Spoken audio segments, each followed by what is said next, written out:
नमस्कार स्टूडेंट्स, आज अपने करने जा रहे हैं कोर डेटा में लेक्चर नंबर 85 85वां लेक्चर अपने करने जा रहे हैं। अपना जो टॉपिक चल रहा था वो था पेट्रोमाइजोन।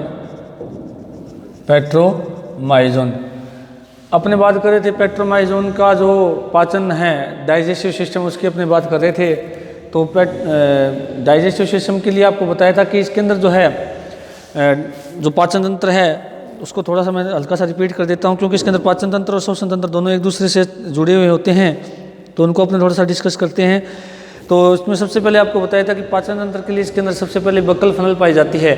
बक्कल फनल अंदर की ओर माउथ में खुलती है, माउथ आगे की ओर बक्कल कैविटी में खुलता है। बक्कल कैविटी जो होती है आगे जाकर के दो भागों में डिवाइड हो जाती है।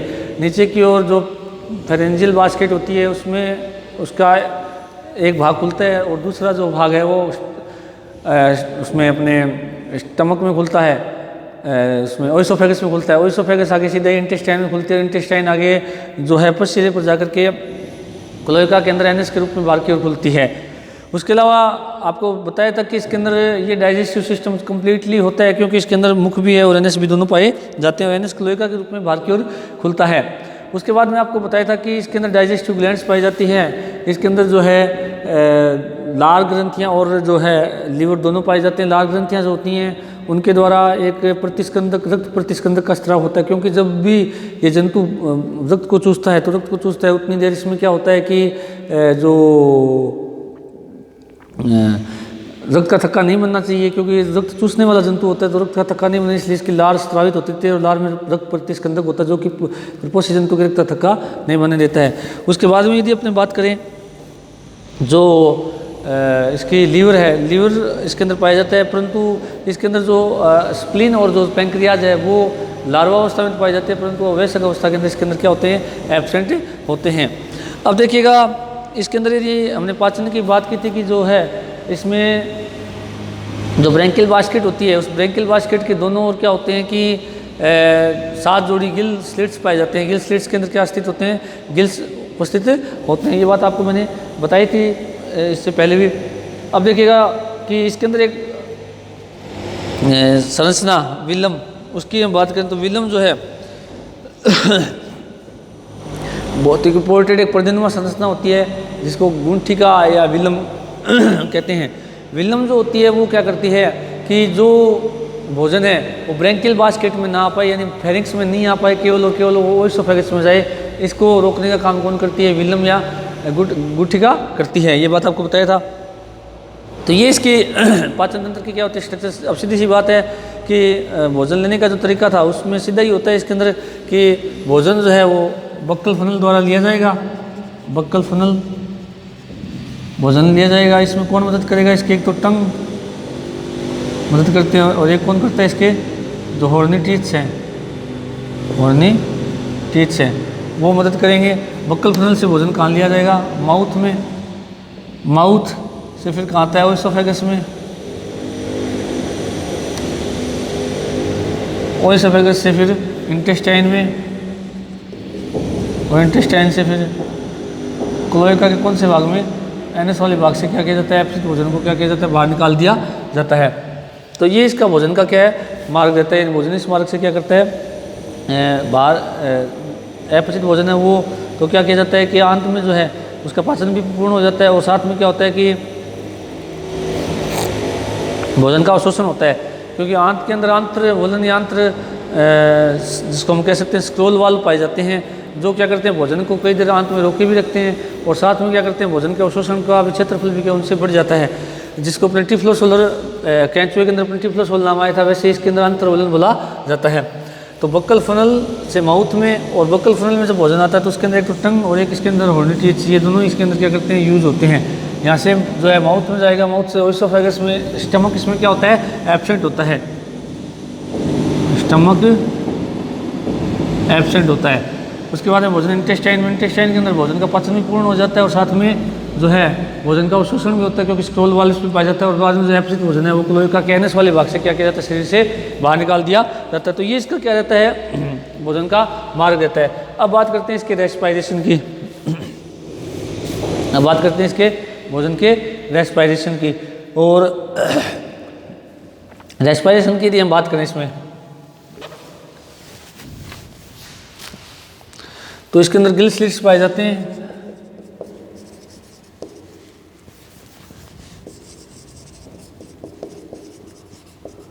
रेस्पिरेशन, पहली बात इसके अंदर क्या होते हैं, गिल स्लिट्स पाए जाते हैं,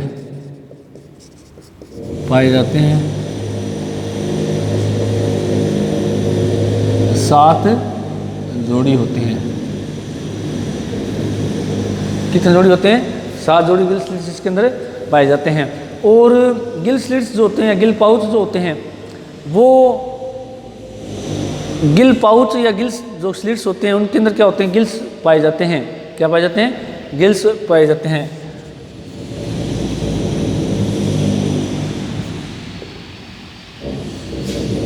पाउच लिख देते अपने, ये थोड़ा सब सही रहेगा। पाउच में गिल्स पाए जाते हैं। 2 गिल पाउच के बीच में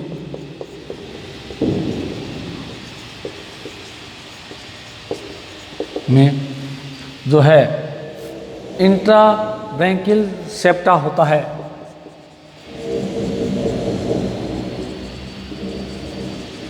सेप्टा पाया जाता है। इंट्राब्रैंकियल सेप्टा क्या होता है, इसके अंदर प्रेजेंट रहता है। उसके अलावा गिल पाउच के अंदर क्या होता है कि गिल फिलामेंट्स या गिल लैमेली की क्या होती है, एक श्रेणी होती है। गिल फिलामेंट या गिल लैमेली के रूप में पाए जाते हैं, के रूप में पाए जाते हैं, जो कि एक ही श्रेणी में होते हैं। एक ही श्रेणी में होते हैं। कौन है, गिल फिलामेंट या गिल लैमेली के रूप में क्या होते हैं, पाए जाते हैं।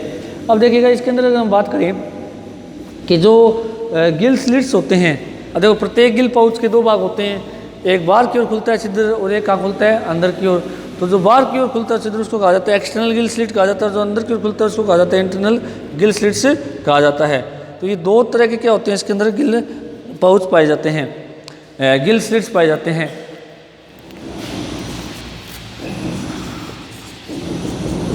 गिल पाउच के दोनों ओर 2 गिल स्लिट्स होते हैं।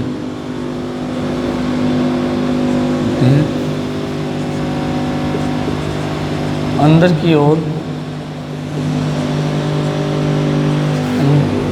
इंटरनल गिल स्लिट व बाहर की ओर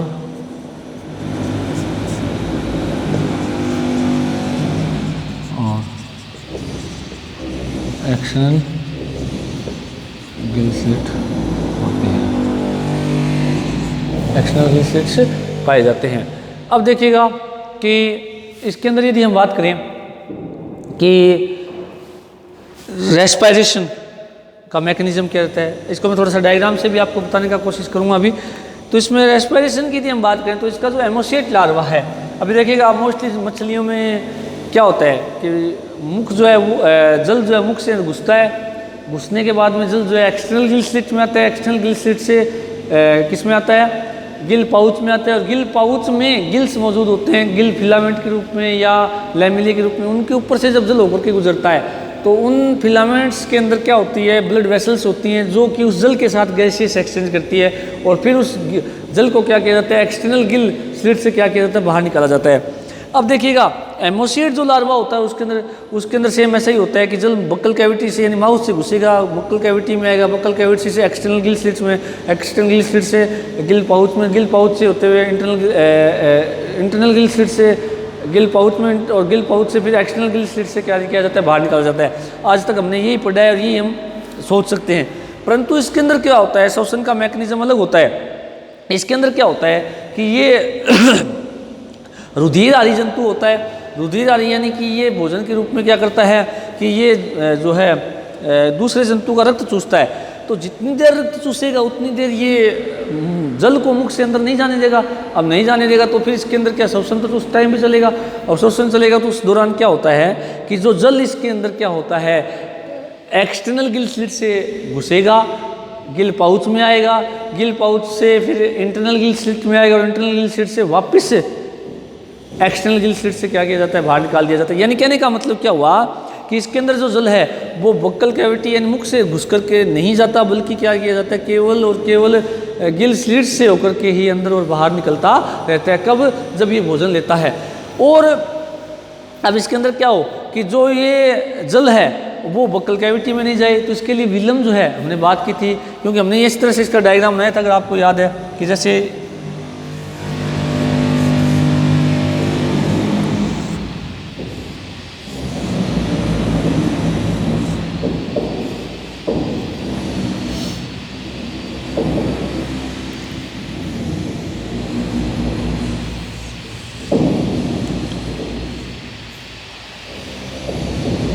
इस तरह से डायग्राम आपने बनाया था इसका।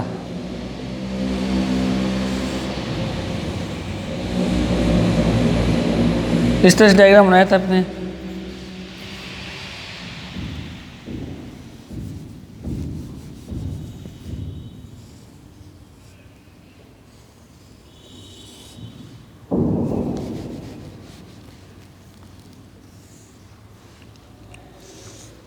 इस तरह से अपने डायग्राम बनाया था इसका, अगर याद है आपको तो देखिएगा, ये इसका माउथ था, ये बक्कल फनल है, ये इसका माउथ है, ये बक्कल कैविटी है, याद है तो आपको। ये ओइसोफेगस है, ये क्या थी इसकी, ओइसोफेगस। और यहाँ पर इसके अंदर क्या होता है, विलम था, ये क्या था, विलम। और ये क्या, ब्रैंकियल बास्केट, जिसके अंदर क्या होते हैं, 7 जोड़ी गिल स्लिट से पाए जाते हैं। इस तरह से अपने बनाया था, अगर आपको थोड़ा याद है। अब देखिएगा क्या हो कि इसको हम थोड़ा सा बड़ा करके भी अपने इसको डिस्कशन करते हैं। और सबसे पहली बात तो इसके अंदर गिल पाउच पाए जाते हैं, कितने जोड़ी होते हैं, 7 जोड़ी होते हैं। और गिल पाउच में गिल्स पाए जाते हैं, और गिल्स किस रूप में होते हैं, गिल फिलामेंट के रूप में या गिल लैमेली के रूप में होते हैं। फिलामेंट का मतलब तो ये हो गया कि सीधा इस तरह से, यूँ, इस तरह से, या यूँ हो सकते हैं, इस तरह से।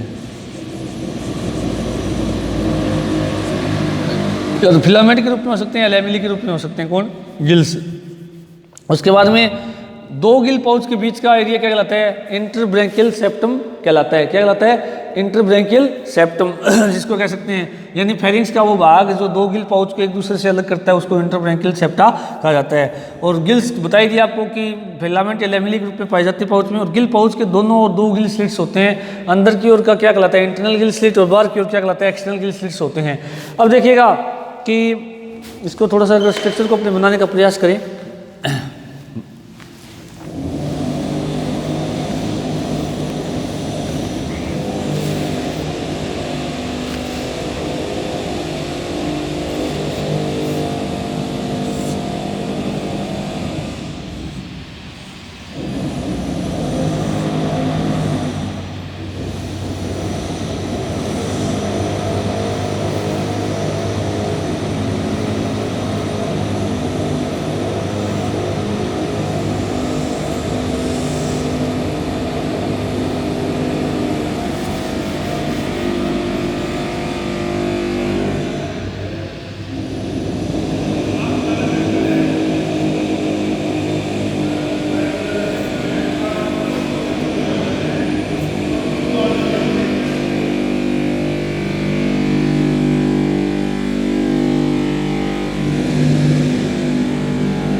इस तरह से अपने को ये दिखता है बाहर। तो ये एक्सटर्नल गिल स्लिट्स हो गया, गिल स्लिट। ये इंटरब्रेंकियल सेप्टा होता है। ये क्या होता है? इंटरब्रेंकियल सेप्टा। आपको दिख रहा है दो गिल पाउच के बीच का जो एरिया है वो क्या कहलाता है? इंटरब्रेंकियल सेप्टा कहलाता है। देखिएगा ये। तो अब देखिएगा गिल स्लिट तो अपने को दिख रहा है। अब थोड़ा सा अपने अगर यूँ बनाएं, चलो ये फेरिंक्स ले लें अपने, एक गिल स्लिट को अपने इस तरह से देखें तो जैसे ये अपने को दिख रहा है यूँ।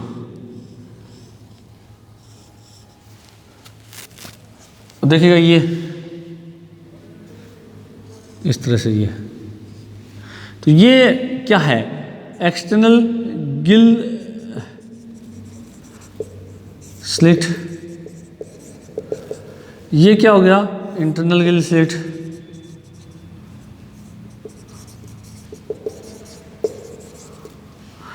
इसी तरह दूसरा मान लो अपने, एक दो को उदाहरण लेते हैं इस तरह से। इसी तरह तीसरा, कुल 7 होते हैं, वैसे 7 जोड़ी होते हैं, परंतु मैं 2-3 ही बना रहा हूँ। और ये गिल पाउच है एक, ये क्या है कि गिल पाउच। और इसके अंदर इस प्रकार से यूँ बात करें इस तरह से, ये क्या होता है इसमें? गिल लेमेली या गिल फिलामेंट और गिल लेमेली, क्या दो एक ही बात है, ये होती है। दिख गई आपको? और ये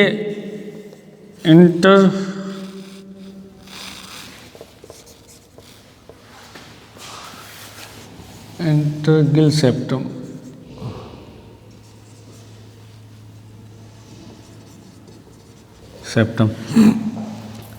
ये होता है। अब देखिएगा ये फेरिंक्स सही, ये क्या हो गया? फेरिंक्स। अब होना तो क्या चाहिए एक्चुअल में? इसके लार्वा के अंदर तो ऐसा होता है कि जल यहाँ से घुसता है, देखिएगा माउथ से घुस गया, घुसने के बाद में बकल कैविटी में, बकल कैविटी से फिर इस किस में आया? इसे फेरिंक्स के अंदर आके फिर क्या होता है? एक्सटर्नल गिल स्लिट से, एक्सटर्नल से फिर गिल पाउच में, गिल के ऊपर से जब होके आगे आएगा जल तो गैसियस एक्सचेंज हो जाएगा। और गैसियस एक्सचेंज जैसी होगा तो गैसों का आदान प्रदान हो गया और फिर उसको एक्सटर्नल गिल स्लिट से क्या किया जाता है? शरीर से बाहर निकाला जाता है। तो ये सिस्टम रहता है किसके? इसके एमोसिट लार्वा में। परंतु अब क्या होता है कि जब ये खुद जंतु जो होता है एडल्ट, ये किसी भी जंतु, दूसरे बड़े जंतु का, जलीय जंतु का रक्त चूसता है। अब जब रक्त चूसेगा तो उस समय आपको भी पता है कि ये जो बक्कल फनल है और जो माउथ है वो किससे चिपके रहते हैं? इसके जंतु के चिपके रहते हैं। अब चिपके अगर रहेंगे तो क्या होगा कि उस समय यहाँ से जल नहीं जा सकता। तो इसका मतलब क्या हुआ कि जो अडल्ट है वो मोस्टली क्या करते हैं? परजीवी रूप में पाए जाते हैं। तो इसलिए क्या होता है कि मोस्टली इनमें एक्सटर्नल गिल स्लिट से जल घुसता है और गिल पाउच में जाएगा, गिल पाउच से इंटरनल गिल स्लिट्स में जाएगा और वापस यहीं से ही, यानी जो एक्सटर्नल और जो इंटरनल गिल स्लिट्स हैं ये क्या करते हैं? जल का आदान प्रदान करते हैं। और जल का जब भी आदान प्रदान होगा तो क्या होगा कि जो गैसियस एक्सचेंज है वो क्या हो जाता है? आसानी से हो जाता है। तो ये इसका क्या रहता है? सिस्टम रहता है। तो अपने इसको अगर बात करें,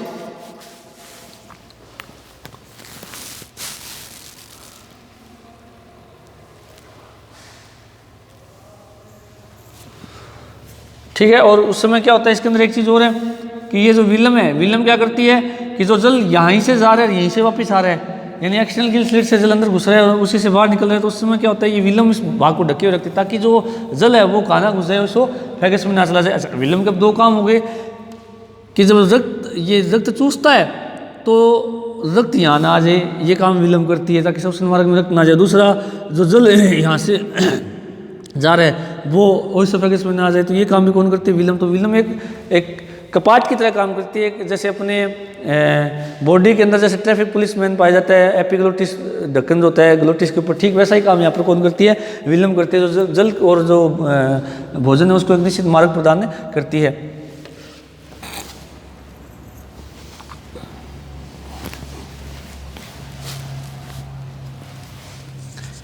इन लार्वा में तो क्या होगा? माउथ से फिर बक्कल कैविटी, बक्कल कैविटी से फिर फेरिंक्स, फिर internal Gill slit,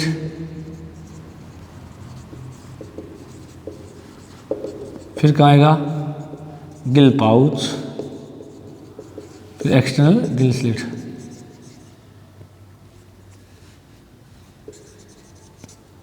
Gill slit, ये सिस्टम रहते हैं। जबकि अडल्ट के अंदर क्या होगा, इन अडल्ट में क्या होगा, कहाँ से घुसता है जल, वाटर कहाँ से घुसेगा, वाटर कहाँ से घुसेगा, एक्सटर्नल गिल स्लिट, फिर गिल पाउच, गिल पाउच से फिर कहाँ आएगा, internal Gill slit,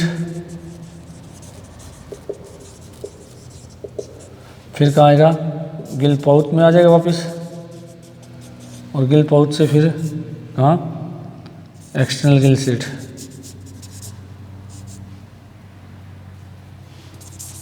Gill slit, तो ये सिस्टम चेंज हो गया कि वाटर कहाँ से, एक्सटर्नल गिल स्लिट से घुस रहा है अडल्ट में, गिल पाउच में जाएगा, और गिल पाउच में अब जो देखो जल्द अंदर जा रहा है, पहले उसके अंदर क्या होती है, ऑक्सीजन की मात्रा ज़्यादा होती है, और जब से जैसे वो गिल लेमल या गिल फिलामेंट के ऊपर से होकर प्रवाहित होगा तो उस समय गैसीय सेक्शन हो जाएगा, और गैसीय सेक्शन होकर Gill slit, internal Gill slit तक वो जल जाएगा, और वापस उसको गिल पाउच में भेज दिया जाता है, और गिल पाउच से फिर एक्सटर्नल गिल स्लिट की सहायता से क्या किया जाता है, शरीर से बाहर निकाल लिया जाता है। तो इस प्रकार से ये इसका क्या है, श्वसन तंत्र है, जिसकी सहायता से ये क्या करता है, श्वसन करता है। अब बात करें इसके सर्कुलेटरी सिस्टम की, तो सर्कुलेटरी सिस्टम की यदि हम बात करें तो इसके अंदर जो है हार्ट पाया जाता है, पेरिकार्डियम पाया जाता है सर्कुलेटरी सिस्टम के लिए, और इसके अंदर जो होता है हार्ट में दो चैम्बर, एक ऑरिकल होता है, एक क्या होता है, वेंट्रिकल होता है। अब होता क्या है, देखिएगा कि जैसे ही हार्ट जो पेरिकार्डियम में घिरा हुआ होता है, और आपको स्थिति इसकी बताई थी, तो इसके अंदर क्या होता है, शरीर के जो सभी अंग होते हैं वहाँ से क्या होता है कि जितना भी अशुद्ध रक्त है वो साइनस वेनोसस में क्या किया जाता है, इकट्ठा किया जाता है। कहाँ किया जाता है, साइनस से वेनोसस में इकट्ठा किया जाता है। वहाँ से पहले क्या होता है, उस रक्त को आलिंद में भेजा जाता है, और आलिंद में भेजने में क्या होता है कि आलिंद में जैसे जाता है तो वो रक्त जो है आगे जाके किस में चला जाता है, नीले में चला जाता है, और नीले से फिर क्या होता है, वेंट्रल एरोटा में जाता है। वेंट्रल एरोटा में जाने के बाद में क्या होता है, अब चूंकि इसके अंदर क्या होता है कि 7 जोड़ी एफरेंट ब्रेंकियल वेसल्स होती हैं, और 7 जोड़ी जो एफरेंट ब्रेंकियल वेसल्स होती हैं वो कहाँ जाती हैं, गिल फिलामेंट जो गिल्स के अंदर जाती है, अगर अपने कहते हैं गिल पाउच के अंदर जो गिल फिलामेंट्स होते हैं वहाँ तक जाती हैं। उसके बाद में क्या होगा कि वहाँ जैसे ही रक्त जाएगा तो आपको पता है कि उस गिल फिलामेंट के बाहर जल प्रवाहित होता है, अंदर क्या है, रक्त है, तो क्या होगा कि गैसीय सेक्शन हो जाएगा, होने के पश्चात क्या होता है कि जो रक्त है वो शुद्ध हो जाएगा। उसको फिर 7 जोड़ी इफरेंट ब्रेंकियल वेसल्स होती हैं, इफरेंट ब्रेंकियल वेसल्स के द्वारा क्या किया जाता है कि उनको एक जो डोर्सल एरोटा है वहाँ पर भेज दिया जाता है, और डोर्सल एरोटा के अंदर क्या किया जाता है, इकट्ठा करने के पश्चात उसको क्या किया जाता है, सारे शरीर के अंदर वितरित कर दिया जाता है। उसके लिए इसके अंदर आर्टरीज पाई जाती है। अब देखिएगा इसके अंदर हिपैटिक पोर्टल वेन तो पाई जाती है, यानी यकृत निवाय का तंत्र तो पाया जाता है, जो क्या होता है वो मैंने पहले बताया था, परंतु इसके अंदर रीनल पोर्टल सिस्टम क्या होता है, एब्सेंट होता है। तो स्टूडेंट्स आज का ये अपना टॉपिक यही समाप्त होता है। Thank you.